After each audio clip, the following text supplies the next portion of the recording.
Sentant la défaite proche, les nazis s'acharnent. 2500 prisonniers politiques sont entassés dans des wagons à bestiaux et déportés en Allemagne. Ce convoi, qui part de Pantin, est le dernier à quitter l'Île-de-France pour les camps d'extermination.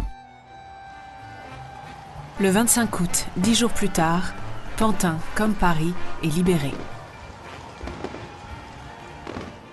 Après-guerre, la situation du logement est catastrophique. Un jeune couple, par exemple, peut mettre plusieurs années à trouver un chez-soi. Au détour d'une rue, nous croisons un homme qui regagne son foyer.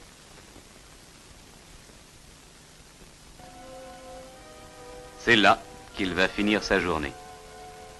Des familles voient passer les mois et les années dans ces taudis, que des enfants n'osent rêver d'échapper un jour à de tels horizons. Cependant, des hommes se penchaient sur le problème. Le ministère du Logement et de la Reconstruction offre aux municipalités de nouvelles opportunités. À Pantin, le maire de l'époque, Marcel Leclerc, et son équipe s'en saisissent. 2 programmes phares sont lancés.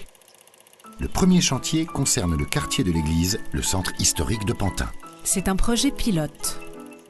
L'ambition est de créer une unité résidentielle de 2000 logements, entourée d'espaces verts, et comprenant un centre commercial, un centre culturel, une gare routière et un garage pour 500 voitures.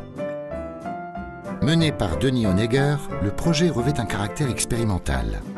On utilise la nouvelle technique du préfabriqué.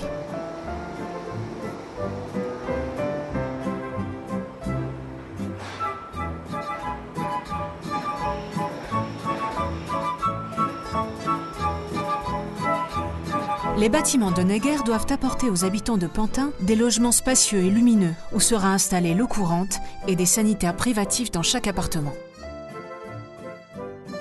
En un mot, la modernité.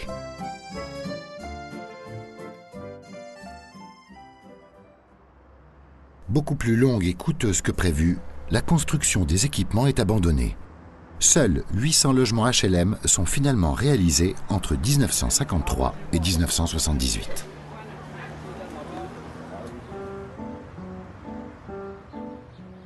Le second grand programme de construction se situe aux Courtilières.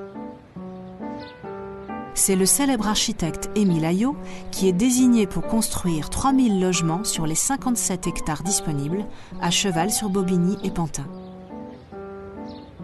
Un quartier entier va sortir de terre. Les Courtilières sont inspirées des cités-jardins, mais adaptées à une plus grande échelle. Au cœur de la cité, un parc de 13 hectares est créé.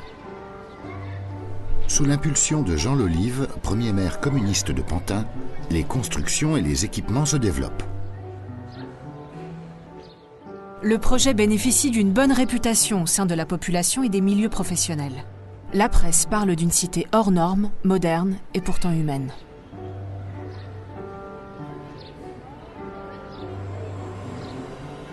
Dans chaque quartier de Pantin, on construit. La ville accueille une population qui vient de Paris, de province et des anciennes colonies. L'essor des grands ensembles est à l'image du dynamisme qui marque les années 50 à 70. À la veille de mai 68, la population dépasse la barre des 47 000 habitants.